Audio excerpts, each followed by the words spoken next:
Bali, nasa loob na ako ng Hindi bahay. ka na makabawas. Nasa loob na ako ng bahay. Bakit nabasa ka ba? May dala akong asin. Para makabasa ka. Gusto ba siya naman ay? Bakit lagi naman na yung L'Oreal ko? Bakit? May... Lord. Yung ano, yung pangbaba, yung...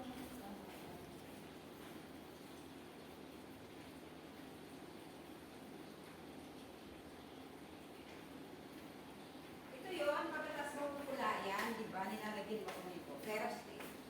Ah, yung ano, treatment. Ah, alam mo, treatment pa pala. Sige na. Meron, syempre. Okay. Babot ang pula mo ah. Asensado ka. Alin pula? Ito. Ay, hindi, matagal na yan. Tagal na to. Ba't di mo Opo. nadala dati? Dinadala ko yan, kaya lang minsan nakakalimutan ko. Yung nga sabing ang kalimot ko ay gahum.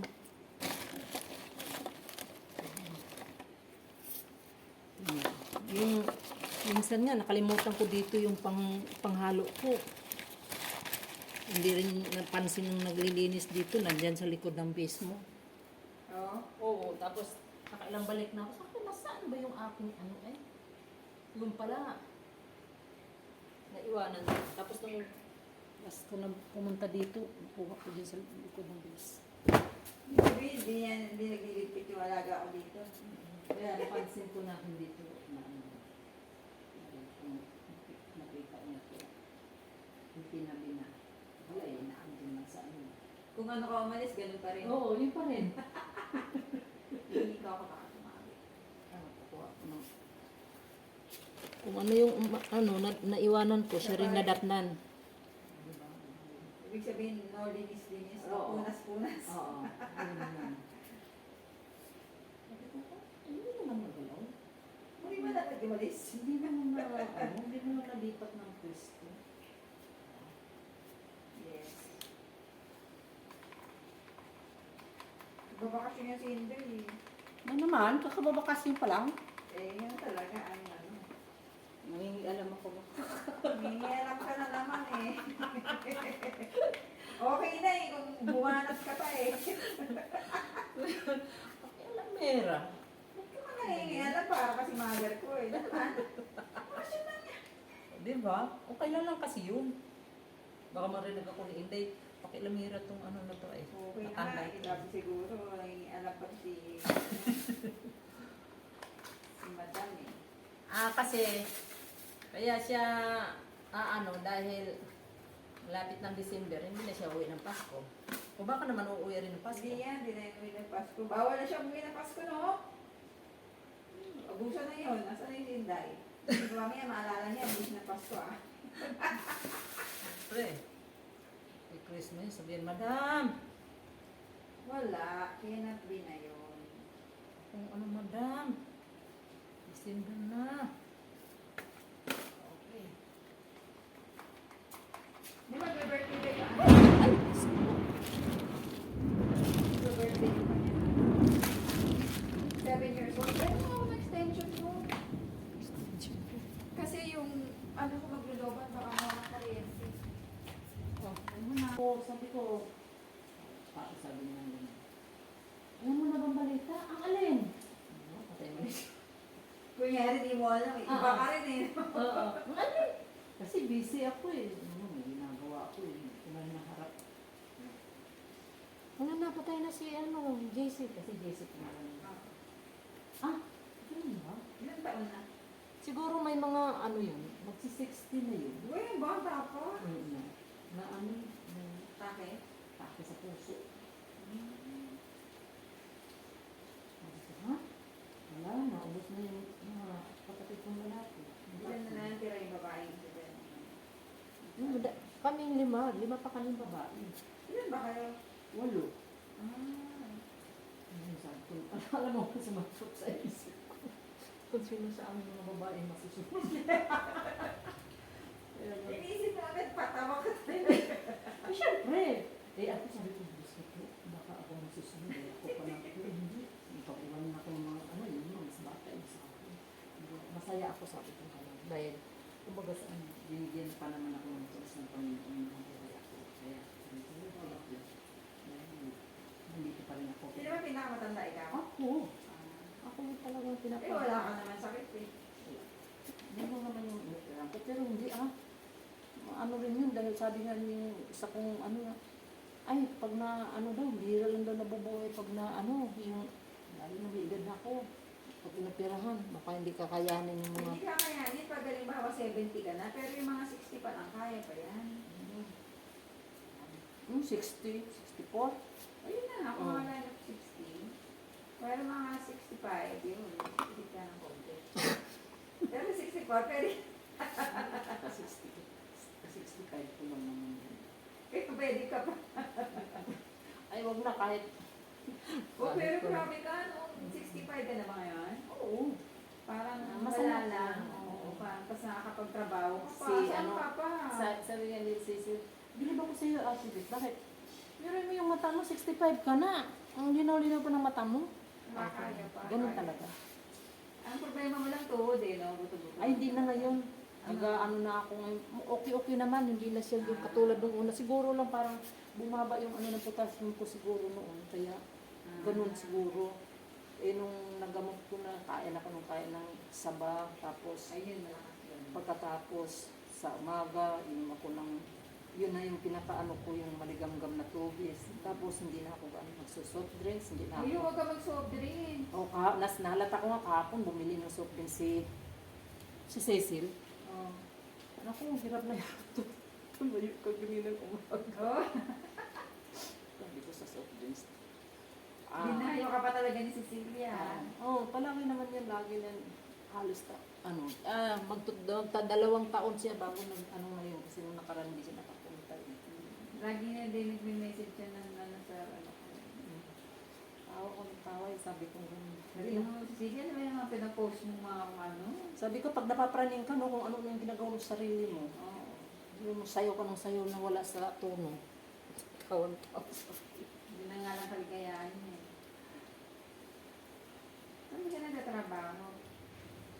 Nasa Fairview siya nakatira. Fairview. Tapos, mga ano daw, mga cellphone daw yung ano nila. Yung bintay, yung mamahaling cellphone daw sa akin. Ay, sure ka mo, hindi ka ng scammer. Sana di. Ewan ko lang. Kasi pag gumaganyan, ay Oh, diba? Oo. Hindi ka naman scammer, ha? Mga binibenta mo mga cellphone, ha? Ano daw yung mga auntie niya? Auntie nga ba nila? Mali ko siya kung hindi ko naman tinatanong ko. Hindi ba ako dismosa? Ikaw dapat nagtanong. Visit bakit mo rin ako? Kasi sinasabi niya yung ano, auntie daw niya. Wala naman akong alam na aunt niya taga-Perdi. Sabi ng auntie niya, sabi ko, ito talaga si Cecil talaga. Inaano pa tayo eh. Hindi talaga ito na ano. Hindi talaga ito magpapahuli ng buhay eh. Kamo eh. Ayaw mo bang pakatotoo lang sa mundo na kung ano yung ano. Hindi mo sabihin na masukan ka, di ba? Oo. Sasabihin mo kung auntie. Kaya nga, baka totoo ka na. Hirap yung ano. Kaya, ano dahi? Ha? Okay. Totoo para walang hindi maano. Wala ka na tinatago-tago. Ay, kapatid ko nga eh. Dahil, sunod sa akin. Isa rin yun eh. Kasi yun talaga dapat ang nagalaga ng mga matanda. Eh, iniwanan niya. Dahil, bakit iniwanan? Kaya, obligasyon kasi yun. Kaya, napunta yun sa akin noon. Na di ba, dapat uuwi ako. Sabi mo ka na umuwi. Hindi ako umuwi ng manatang ko. Yun, nagbago na tayo. Kasi unti-unti na tayo malakas. Kung ako may mga sinabi rin na ano, siyempre para rin naman sa atin lahat. Pero kung ayaw ka din yung makinig, parang kayo na lang lagi na gusto nyo ano. Ayaw niwala ka mo, ayaw Oo. sa akin. Tapos, Pero paano kaya pwede ka sabi, oo, pwede nga, sabi ko nga, at saka hindi, katulad yan yung kapatid ko na ano yan, hindi talaga ako pinakausap. Kaya sabi ko, alam mo, dapat magbago na kayo eh, sabi ko gano'n. Ako, sa sarili ko, hindi ko pinagmamalaki na ano, mahal na mahal ako ng Panginoon, sabi ko. Dahil pinaramdam niya yung pagmamahal niya sa akin na kahit ganito lang ang trabaho ko, pero nakita niyo naman, nandito pa rin ako sa Manila, pangalawa. nabuhay kami, na ako lang ang nagsisikap. Eh ngayon, yung mga hidwaan na ano, huwag na ninyo yung ano, huwag na ninyo yung alalahanin, sabi ko. Ito si Eva, sasabihin niya na ganito gano'n, sabi ko gano'n. Oh, Diyos me, kung ako may nagkampam ng ano lang, istos na matanda, hindi na ako mangungupahan na yun. Ang laking pera na yun, sabi ko gano'n. Eh, paano na ba yung pera na yun? Tapos, Kaya ko naman nag-alaga. oo, sabi ko. Kahit wala akong puno ng mangga, kasi nung yung kapatid ko na ito, May mangga. may mangga kasi sa ano lupa namin. Ngayon, parang inaano ba ako na mayroon daw tinanim yung kapatid ko na yung nagkampang ng lupa. Mayroon daw tinanim yung mangga daw, yung mga mangga. Sabi ko ako, kahit wala akong puno ng mangga, nakakabili ako. Kahit ilang kilo pang bibilin ko. Madami sa palengke, hindi ko na kailangan na magtanim ako na para ano, makakain ako. Anong palengke, mamili ka pa, magaganda pa. Sabi ko, hindi pa ako na naghihirap mag ano, mag-spray. Kaya kahapon, sabi ko yun, pinaalala ko. Kasi yung mga taong mga ano ba, nakakala mo na lang talaga eh. Kahit wala akong puno ng mangga, nakakain ako ng mangga, wala akong puno ng niyog, nakabili ako ng niyog. Magkakapag. Bumamam.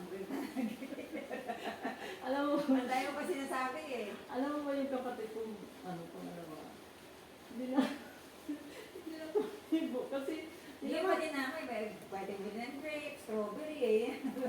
Diyan. tinadya kasi siya yung nag-asam sa akin nung sa, siya ano, pala yun. sa group chat namin sa ano, si yung kami magkakapatid. Sabi ko, Kung nga nga rin talaga, hindi mapigil. ay, hindi talaga ako. Tapos sabi ko gano'n, sabi niya, ano daw, hindi nga daw namatay ngayon. Kapatid ko. Sabi ko, o anong gagawin natin? Eh, talagang gano'n ang buhay, una-unahan lang yan. Ako, prepare na rin ako sa sarili ko. May tao, may kapatid, wala. Salamat lang ako, basta habang buhay ako, nabubuhay ako na masaya, sabi ko. Kontento ako sa buhay ko. Di ba tumawa? Parang gusto niya ano na tumawag ako. Sabi ko, hindi ako tatawag noon kasi wala eh. Sila naman ang ano sa akin eh. Ayaw nila akong ano nito sa akin. Hindi. Wala sila. Wala sila. Wala kayo. Sabi ko ganun. Kung kausapin niyo ako, ayaw ko ibigay ang pagkapanganay ko sa inyong mga nakakabata. Sabi ko sa kanila. Hindi naman kami nakikinig eh. Oo. Pinagyan ko. Hindi naman kami nakikinig. Ayaw din nilang kilalanin din, di ba? Oo. Yung pagkapangalan. Sabi ko nga- para ano siya. Sabi ko nga sa kanyang kapatid ko, alam nyo, parang nanay na ninyo ako dahil ako Kasi yung panganay pinakamatanda. Pero hindi naman ako naging panganay para ako may magbidabidahan sa inyo. Kayo lang naman eh. Oh. Wala kayo sa buhay niyo. Ngayon, kausapin niyo ako, puntahan niyo ako. Wala, tangkatin mo kayo.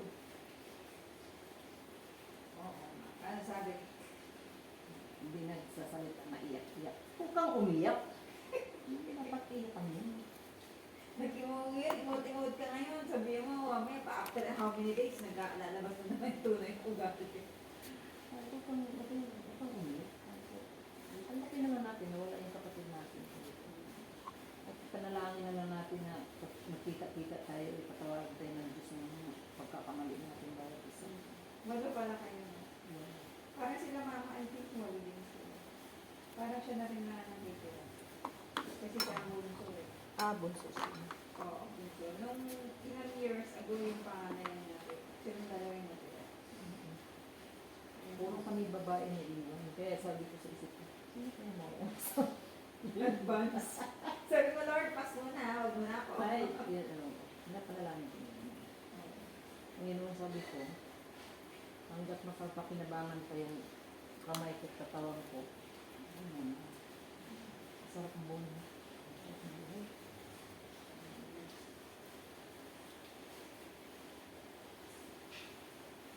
Sarap mabuhay dahil wala kang mga ibang mga problema. Pero yung iba, yung mga stress yung sarili nila. Oo. Yun. Ito yun. Oo, masyadong drama sa buhay. Oo, ayaw ko rin ng ganun. Kanina sa asawa ko. Ano ba yung pinag-umpisa namin? Hindi.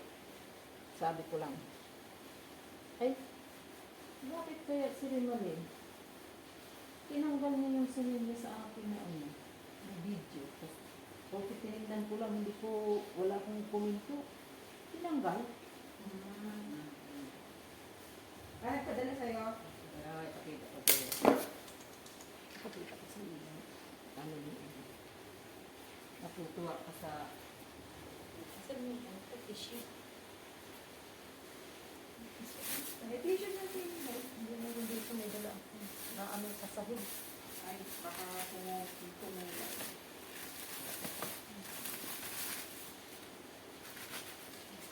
Dito sa sahig.